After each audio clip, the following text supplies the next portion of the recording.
ফেলানি আমার বড় ভুল ছিল। ফেলানির ছোট ভাই আরফান হোসেন বর্ডার গার্ড বাংলাদেশ বিজিবিতে নিয়োগ পেয়েছেন। 14 জানুয়ারি বুধবার বিজিবির 104তম রিক্রুট ব্যাচের প্রশিক্ষণ সমাপনীতে শপথ নেন তিনি। বাংলাদেশ ভারত সীমান্ত কুড়িগ্রামের ফুলবাড়ী উপজেলা এলাকায় 2011 সালের 7 জানুয়ারি গুলি করে হত্যা করে কাঁটাতারে ঝুলিয়ে রাখা হয় ফেলানি খাতুনকে। এ ঘটনার প্রায় 15 বছর পর বিজিবিতে নিয়োগ পেলেন ফেলানির ছোট ভাই।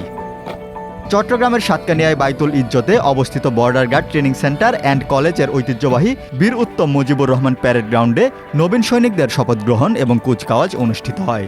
জীবনের বিনিময়ে হলেও সীমান্ত রক্ষার কথা বলেন তিনি। আমি সীমান্ত নিয়োজিত অবস্থায় থাকা অবস্থায় আমার বোন ফেলানির মতো আমি চাইবো না যাতে অন্য ভাইয়ের বোন বা বাবা মার কোনো সন্তান এ বাবাকে মতো গুলি করে হত্যা না করে, এটা আমি কখনো চাইবো না। আমার যথেষ্ট আমার জীবন দিয়ে হোক আমি এটা প্রতিরোধ করবো।